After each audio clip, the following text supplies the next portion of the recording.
Kino olami og'ir judolikka uchradi. Afsuski, taniqli aktyor 37 yoshda bu hayotni tark etdi. Assalomu alaykum hurmatli tomoshabin do'stlar, kanalimizga xush kelibsiz.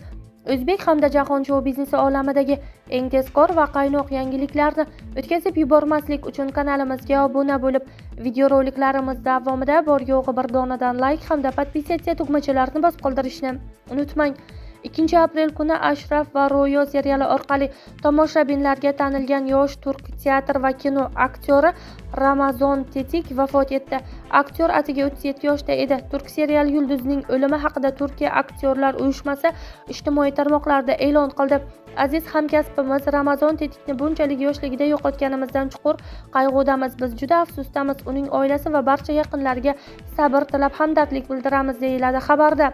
Bir necha kun avval Ashraf va Ro'yo serialining rasmiy sahifasida yordam so'rab post e'lon qilingan edi. Turk aktyori Ramazon Tetikning aortasi yorilib ketgani sababli unga shoshilinch donor qoni zarur bo'lgan, ammo 13 soatlik jarrohlik amaliyoti va shifokorlarning barcha sa'y-harakatlariga qaramay uning hayotini saqlab qolishning imkoni bo'lmagan.